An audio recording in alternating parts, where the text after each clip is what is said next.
Sports. Donald Ng here, joined by HAN Sports editors Bill Bloxam and Mike Suppy. Rob Adams is not in studio today. He's actually on the HAN Network Winter Tour. Today they were at Stamford and West Hill. They've also previewed some Darien sports. We're going to show you some video of the tour in just a few minutes. But first, Mike, Bill, it's Championship Monday. Well, not Championship Monday, but the semifinal Monday yesterday. Yeah. And we got some games to break down. Why don't we start Class Double L? Mike, you were at Shelton versus Newtown, a closer game than I expected. What was your thoughts on that? Yeah, I mean, it was a really well-played game. Newtown gave Shelton everything they could handle in a 35-28 win for Shelton, where they basically were leading by a touchdown with 4 minutes, 4 and change left on the clock, and were able to run out the clock with some big runs from Ron Hubbard, a couple of big conversion passes from Zach Tuskowski. They spread it out to his receivers. They were able to keep the chains moving and run out the clock. But again, a nice effort from Newtown. You know, they're an extremely well-coached team with a lot of size and a team that can run the ball, playing to their strengths. And they gave Shelton a handful. And, you know, the Gales were sweating down the stretch there, despite they never trailed in the game. They led wire to wire. The game was tied a couple times. But, you know, again, Shelton does what they do. They advance and get back to the final. Injuries catching up with Shelton? Was Newtown maybe a little bit better than we thought they were? I was impressed by Newtown. I mean, Ben Mason's as good as advertised. They did some good things with Jared Pearson, who was a running back who they lined up under center and more of a wildcat set. When they brought in Justin Dunn to throw the ball, he was able to complete some passes. But their defense just couldn't stop Shelton when it got down to brass tacks, and the Gales were able to pick up those key first downs and answer every touchdown that Newtown got that would have put some more pressure on Shelton. But again, Shelton lost possibly another player, one other outstanding linebackers, Ron Rich. Looked like he might have a collarbone, shoulder type injury. He came out of the game late in the second quarter, I believe, and didn't come back in. So again, I mean, the injuries, Shelton, if there's a more injured team in the state than Shelton this year, I don't know what team that is. From what I understand, Shelton did a good job, though, controlling the ball. I mean, they took advantage of all their possessions? Yeah, I don't remember how many punts exactly they had, but, I mean, they were able to, throwing the ball down the field, Kevin Robinson and Anthony Shivo, their two receivers, were able to get open and pick up those big chunk plays that Shelton is able to do. And, between the tackles on the line of scrimmage, Shelton's front five had a tough time handling some of those big hosses on Newtown that they have out there. The guys that suck up the blocks for Ben Mason to make every tackle, it seems like. But, I mean, they were able to get some push and, get some good run plays going for that balance. That's that all-important balance for the teams that you don't want to become too one-dimensional. But, again, it was just a well-played game, and it should be set up a good final. Well, I was just going to say, it's good for Shelton now because now it's just easy cruising to the next state championship, right? Who's that team they got to play? Some team from down south, actually, that actually had a bye yesterday, essentially. The bottom of the bracket, Darien, the Blue Wave, with a dominant 49-7 win over Southington, a Southington team that was ranked #1 in the state for much of the year, just ran into a buzzsaw. 49-7, as we said, Darien over Southington. Was Southington overrated or just victims of their own hype? I can't say they're overrated. I mean, I think they were in triple digits, 30s of wins in a row. And two-time defending state champions with, the quarterback that's going to UConn. It just amazes me. I mean, Darien, I don't have anything else to say. I can't believe that score. Yeah, Darien, I don't think Shelton will be providing them any bulletin board material, as it seems Southington did, to their own detriment. I saw a couple tweets of some stuff they pasted up around the locker room that couldn't read exactly what it said, but some derogatory comments which were mentioned by Mark Evanchik in the postgame. Another thing I saw on Twitter, where they weren't too happy with some of the trash that was coming down from Southington, filtering its way down. But, Southington had a great regular season, and then you see when they beat Cheshire High, who is not a vintage Cheshire High team by any kind of an average SEC Division I team. They sneaked through by a touchdown to a 4-6 SEC team, and that might have been the warning bells might have went flying at that point for Southington. But, I mean, they pasted Conrad in the first round, so you figured they might have snapped out of whatever funk they had. But, I mean, Darien, from all accounts, just dismantled them in that game. Yeah, I mean, one of the things we had talked about yesterday was that both Darien and Southington can be explosive, particularly through the air. But we had said, could Southington's defense stop Darien? Because we knew Darien played good defense. Could Southington stop Darien? And clearly, we have our answer. Yes. Yeah. No. I'm speechless. I'm without speech. The score, not so much the 49, if it was, something, but 7. Yeah. And, I was fortunate enough to see Darien against Staples and saw how good they are and can be, but that score is just out of whack. 5 touchdown passes, We go to the Class L bracket now, where North Haven advances to the finals for the first time in school history with a 21-14 win over Wethersfield. That game, quite frankly, a lot closer than I expected. Wethersfield had beaten a Torrington team, which was kind of average, not really especially well regarded around the state. Perhaps Torrington was better than we thought. Wethersfield 9-1, but yes, Wethersfield hung tough with North Haven, finally losing 21-14. So so guys, what were your thoughts on that? late score by Wethersfield, so I mean it takes it a little bit, difference. It wasn't like, down to the crunch time. There, North Haven got a quick touchdown from what's his name, Montano, Yes. as he always does. One of those 60, one of those usual 68-yard dives in the middle that goes for a touchdown. For North Haven's very good. I just thought North Haven might have scored a little bit more, but I wasn't there.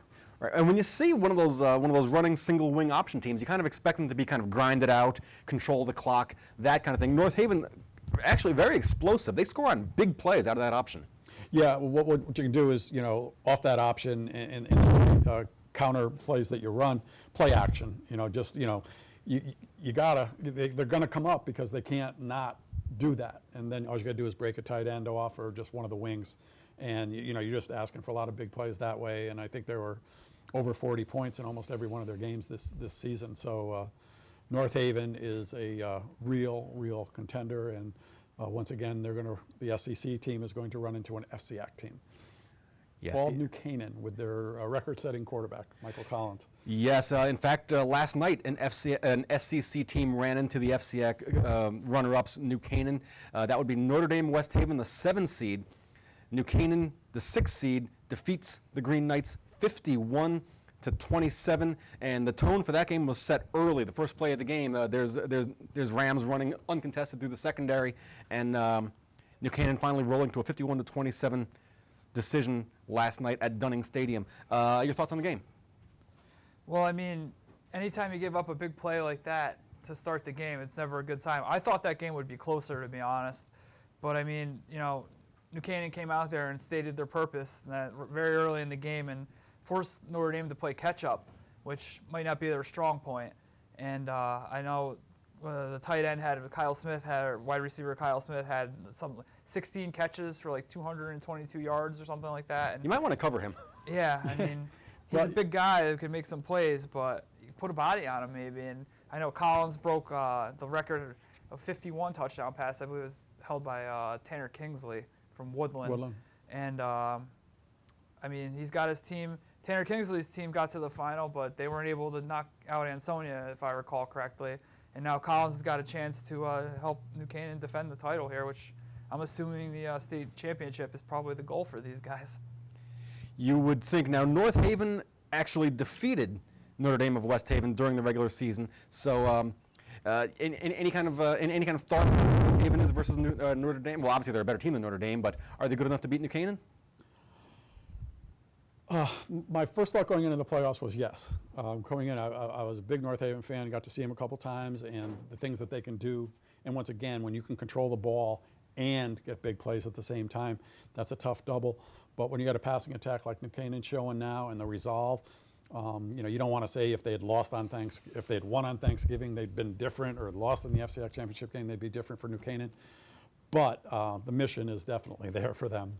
There is going to be no fade away there, and the FCAC SEC challenge helps. Always helps a little chip on the shoulder when those two different counties going after each other. Yeah, and widely considered to be the two best conferences in Connecticut football. In this case, if New Canaan actually does win a state championship, they will have earned it. They took out a very good Windsor team in round 1, and then would have defeated 2 SCC teams on their way to the finals. The 7th-seed Notre Dame, the 1-seed North Haven, who was probably the best team in the SCC this year, either North Haven or Shelton. Or Shelton. It's like the 1-2s and the 1-2s are going after each other, and you can pick which one you want. Shelton was the best team in Division 1, and North Haven was the best team in Division 2. And Darien and New Canaan are both Division 1, so if you want to say that would give New Canaan a little bit of an edge in terms of that, but the program's there. North Haven is going for its first state title, and that's not the case with New Canaan, which is always going for something. And by transitive property, North Haven beat Notre Dame 42-21, but I think that was one of the games that I think Notre Dame's starting quarterback missed at least half of that game. Lipoli was out for that. He was out for that game, and he missed he either missed Towards the half end of the Shelton game or he missed half of the North Haven he was game. out for the Shelton game. Okay. Came back. But the score wasn't with the same player, but you got to throw those things away now. Right. To Class M, where the number 1 seed Killingly lost 34-13 to the 5-seed Brookfield. Brookfield with an outstanding season out of the Southwest Conference. They were thought of as being a championship contender coming into the season. They lost a couple of games. They appear to be getting healthier and hitting their stride at the exact right time. Yeah, no, coming into the season, it was Newtown. Newtown's SWC title to lose, which they did because New Fairfield knocked them off. And if I'm right, Brookfield beat New Fairfield. So it was kind of a transfer. Yeah, in week 1, that was Brookfield defeated New Fairfield.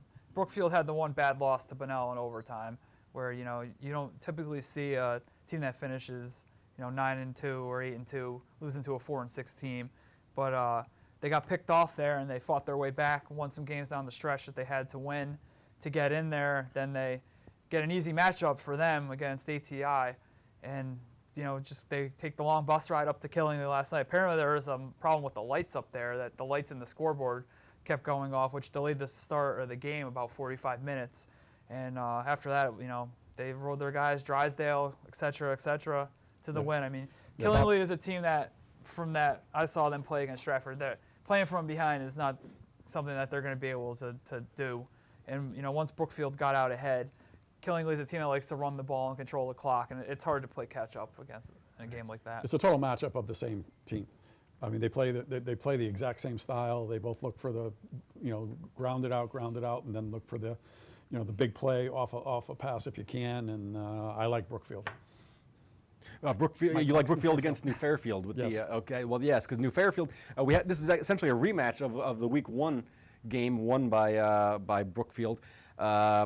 In the bottom of the bracket there, New Fairfield beat Ledyard 13-0. So it looks like someone does play defense still in Connecticut, right? New Fairfield with the pitching the shutout in the state semis. Second one in a row too, including one against St. Joe, is a team that's not used to being shut out ever. But New Fairfield, I talked about yesterday. I've been voting them in the top 10 since I saw them play relatively early in the season against Massac. They're an impressive team, and they have a lot of players who can make plays. Tripodi came back in that game and was able to, from what I believe, he started the game. He appears to be healthy. I mean, 13-0, back-to-back shutouts. I guess Brookfield's first thing they would want to do is get a touchdown on there, some points on the board. Get that O off the board. Try to, as Mike Frances says, get the Ziggy off the board, and you want to try to get maybe, damage the Rebels' confidence a little bit. But I mean, they're a team that's flying high right now, no doubt about it. All right, to Class S we go. Bill Bloxham was at this game. Mike and I thought this was going to be the game of the night. Ansonia 31, Trinity Catholic 32. That game, Ansonia 31, Trinity Catholic 22. That game up at Jarvis Stadium in Ansonia. Bill, you were there. Tell us about it. Yeah, no, it was exactly. It was a great. As both coaches called it, a great high school football game. Donnie. Panapata, yes. Panapata, not Panapata, Panapata, the Trinity Catholic coach, called it. They had a couple chances in that first half where they had gotten guys free free in the secondary, and they just missed it. I mean, they weren't terrible passes, they weren't terrible drops or anything like that. They could have done it in, but Trinity Catholic did a really, really good job of hanging in there and staying there against an Ansonia team that controlled the ball all but 4 plays in the third quarter. They took the second half kickoff and only gave Trinity Catholic 4 plays, and in between that they scored the 2 touchdowns to take control. It was a 14-6 game at the half. And not a vintage, or as we're saying, not a classic Ansonia team. They don't really normally with Ansonia they run out of the power I with a workhorse back behind a bunch of about 8 270-pound linemen. Not so much the case this year. No, very small, undersized offensive line in terms of Ansonia, and actually in truth most high school football teams. They run the double wing now. They go to the eye. They do some things, but as long as you have Tashik Bailey and Bagley and Tyler Bailey. Tyler Bailey. There you go. Yeah, The they're both TVs. With Bagley getting most of the carries and Bailey taking the ball on counters and stuff like that. They just really ground out. They just ground out take time off the clock and wear down defenses. Now, what was Ansonia's pass defense like? Because Trinity has thrown the ball essentially against everyone they played in the FCAC. They only lost 2 games, their first and last game, sandwiched around a 9-game winning streak. So I mean, just judging by the final score. Anthony Lombardi, the quarterback. I mean, he's just very, very good. Isaiah Sanders, great receiver. I mean, I'm talking a Division I, II type of guy.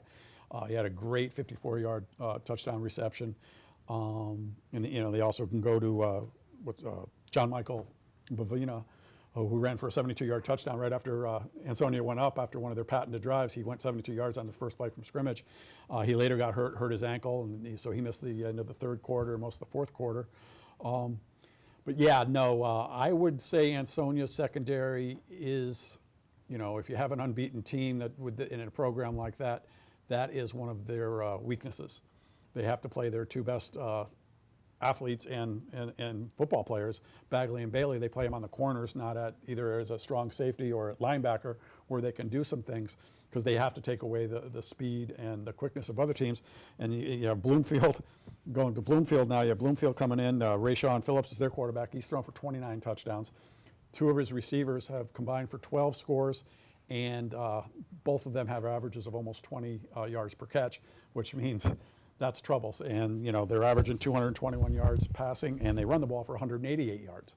So they have that balance, and if they can get a couple of those quick strikes that which Trinity Catholic just missed, it's a different game. Right, and of course, Bloomfield's balance and explosiveness on display last night. They beat Seymour, the 6th seed, 47-21. A lot of people, me included, thought the Cats could pull the upset last night, and it was pretty clear early on that was simply not going to happen. That would point to Bloomfield's defense. They just really attacked. They went after Seymour. Jalen Kelly. Yeah. Yes, their best player, and just never let them get going.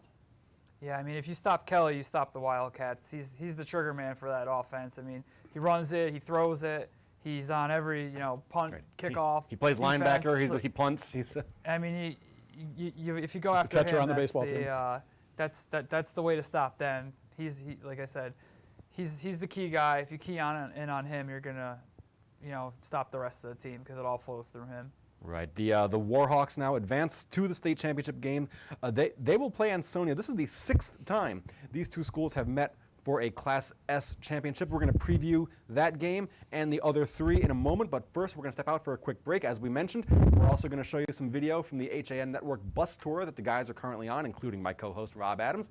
But we're going to step out for a moment, and we will be back right after this. Here at the Darien Sports Shop, we are very excited about our newly redesigned men's department. Gentlemen, if you're shopping for work, weekend, or wedding, we've got the latest styles and trends inside our spacious new department just for you. We have vast selections from Peter Millar, Vineyard Vines, Johnny O, Duckhead, Barber, and so much more. And you can even walk out of the store in the new Wolverine 1,000-mile men's boot. Conveniently located with free and easy parking at 1127 Post Road, Darien, Connecticut, or shop us online at dariensport.com. It's time to come back to hometown banking, where people are taken into account, not just balances, where community comes first, a place where there's more than one kind of interest, where automation will never replace consideration, where they not only know your name, they know your dog's name too. It's time to expect more. It's time to bank well. Bank smart. Bank local. Bank well. This fall for our red panda. That's right, Rashawn the red panda will be visiting the Beardsley Zoo for a limited time. Resembling raccoons, red pandas primarily eat bamboo, but will occasionally eat fruits, berries, young leaves, and certain tree bark, like their better-known black and white cousins. As an adult, Rashawn is expected to weigh 10 to 12 pounds, and you can see him at the South American Rainforest exhibit, Connecticut's Beardsley Zoo of Bridgeport. A whole new experience. 875 Noble Avenue, Bridgeport. 203-394-6565.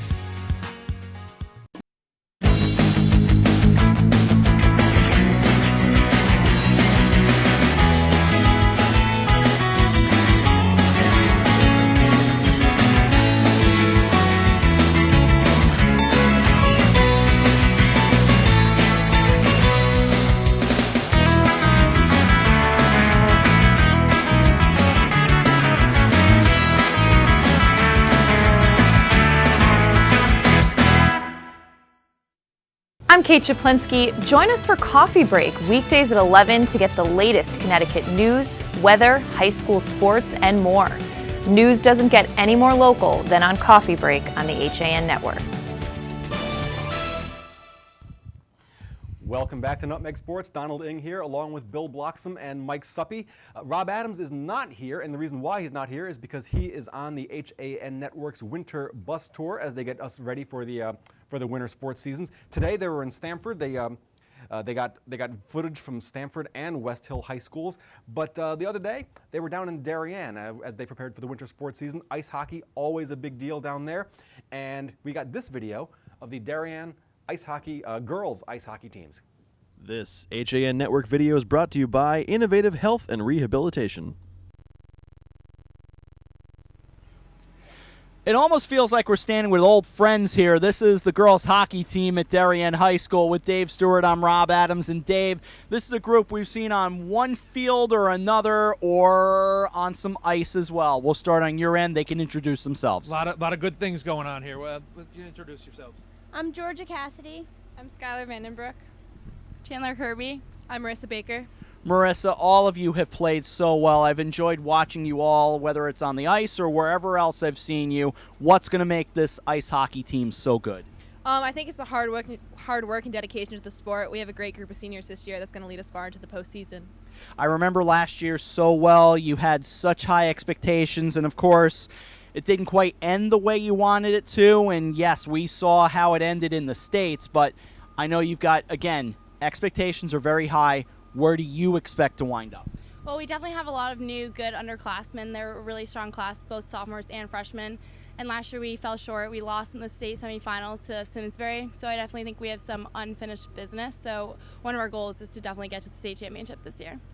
You know, Georgia, you've been on this team for 4 years now, and obviously a lot of good things going on. What's it like to be a senior on a team like this?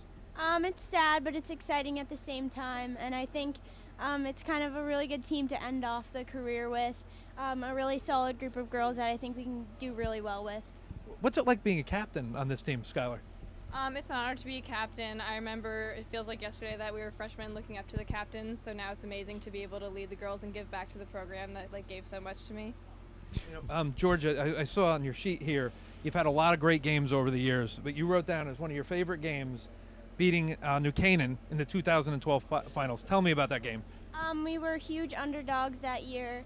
They had beaten us like 7-1 in the regular season. So we went into that game with Lily Christensen as our captain, and she gave us nothing but positive thoughts and knew we could do it, and she believed in us, and we came out on top. That was a great game. I remember that. Yeah, that was awesome. Wait, Dave. Wait, hold on. Breaking news. Darien likes beating New Canaan? Yeah. I'm stunned at this one. All right, back down here, Marissa. Middlebury, great school. Congratulations. What made you want to go there? Probably because I can play ice hockey and field hockey there, and also I'm really excited for the academics. Chandler, Michigan, outstanding as well. Congratulations to you. Thank you very much. Why Michigan, if that even needs to be asked? I mean, Ann Arbor's a great town, and I just love the spirit and all the people there, so I'm really excited. This is a cool team to watch, and we're going to see so much of them throughout the year, Dave, and I'm excited for them. You know, they didn't make the state finals last year. It's not to rekindle any bad memories here, but we remember what that state final was like. Nobody should have walked away with a co-championship, and hopefully someone gets a title. Not that I'm rooting for these girls, but certainly wish them a lot of luck this year. It would be definitely nice to see an FCAC team back in the state championship. It certainly would be. We wish them a lot of luck. Best of luck this year. Thank you. Thank you all. And again, as I said to them off the air, you know, some of these girls are field hockey players, some lacrosse players. An honor to watch them all play. Just great athletes, one and all. This is the ice hockey team. We will see plenty of them throughout the season right here on the HAN Network at Darien High School. All right, great work by Rob Adams and the Darien girls ice hockey team as they prepare for the 2015-16 season. Guys, we got about 5 minutes to go. We can run through the four finals here. First off, we'll start in Class S. Ansonia versus Bloomfield. As Mike mentioned before, the transitive property. Ansonia beat Seymour 35-21, 35-14. Bloomfield beat Seymour 47-21. Ergo, Bloomfield's about a touchdown better, right? I would agree with that, actually. You know, Frank DeLibero and Malcolm Martin and Grady Lawler are three of the better defenders on Ansonia. They're going to have to be that good to beat that Bloomfield team. I'm going to go with Bloomfield. Yeah, this the sixth time these two schools will meet for a state championship. I think it's 3-2 Ansonia, and we know Bloomfield really enjoys beating the Chargers whenever they get the chance. Mike, what's your pick? I'm going to take the Chargers. They had a tough loss in the finals last year. I think they're going to be motivated by that. These guys have a lot of experience playing in finals. I think they're going to win the close game, like, you know, 17-16, something like that, and they're going to get that 20th championship. I lean toward Ansonia myself. They lost that heartbreaker last year to Valley Regional Old Line, and I think they find a way to get it done. I think if they played 10 times, I think Bloomfield might win 6. But I just think one game, I think Ansonia finds a way. That's just we'll find out on Saturday. That game at 10:30 a.m. at Willowbrook Park up in New Britain. There, a fine facility, by the way, for a state championship game. In the Class M finals, we have Brookfield at 10-2 versus New Fairfield 11-1. That game will happen simultaneously to the Class S game. This game at 10:30 at Ken Strong Stadium in West Haven. A rematch of Week 1, but both those teams have progressed a long way since then. Mike? I'm going to take New Fairfield. I'll stick with them. I've been banging the drum pretty hard for them lately. I think they're going to get the job done against Brookfield. They're playing the best defense in the state right now of anyone outside of maybe Darien.